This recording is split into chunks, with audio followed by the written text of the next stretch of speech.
বিসমিল্লাহির রহমানির রহিম। আবুধাবি থেকে ইকবাল ভাই প্রশ্ন করেছেন। ওয়ালাইকুম আসসালাম ওয়া রাহমাতুল্লাহ।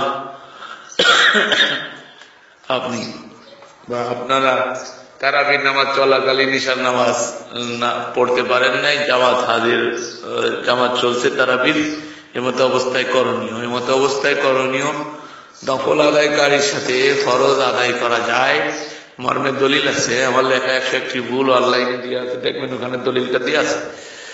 শরৎ আপনারা দুইজন, যে কয়জন থাকবেন সে কয়জন ওই জামাত যিনি পড়াচ্ছেন তার সঙ্গে শরীক হয়ে যাবেন ঈশার নিয়তে। তিনি যখন 2 রাকাত পড়ে সালাম ফিরাবে তখন আপনি তার সঙ্গে সালাম ফিরানোর পরে আর 2 রাকাত পড়ে নেবেন ঈশার।